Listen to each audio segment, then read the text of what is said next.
On a quiet winter evening, soft flakes of snow fell gently from the sky, blanketing the world in a serene white. In a modest little home tucked away in a small town, 8-year-old Mia sat by the fireplace with her mother, Clara. They were weaving a scarf together, their hands working in sync.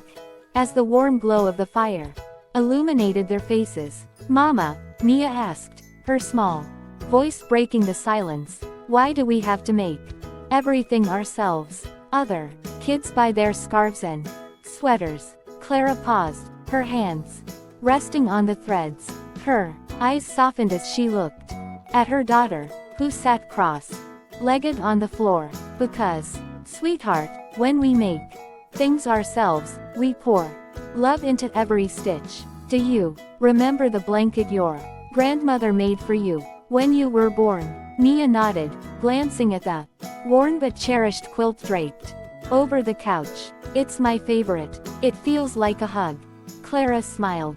"Exactly. That's what handmade things carry. Love, care, and memories. This scarf we're making will keep you warm, but it will also remind you of this moment. Of us together." Mia's eyes sparkled with understanding, and she resumed weaving, her small hands more determined now. As the years passed, the scarf became a part of Mia's life. She wore it on her first day of middle school, during snowball fights with her friends, and even when she needed comfort after a bad day. Through every milestone and every tear, the scarf was there, a silent reminder of her mother's love. When Mia turned 18, life called her away to college in a bustling city far from the quiet town she had always known. On her last night at home, Clara handed her a small, neatly wrapped box. Inside was another handmade scarf, this one longer and more intricately woven than the first.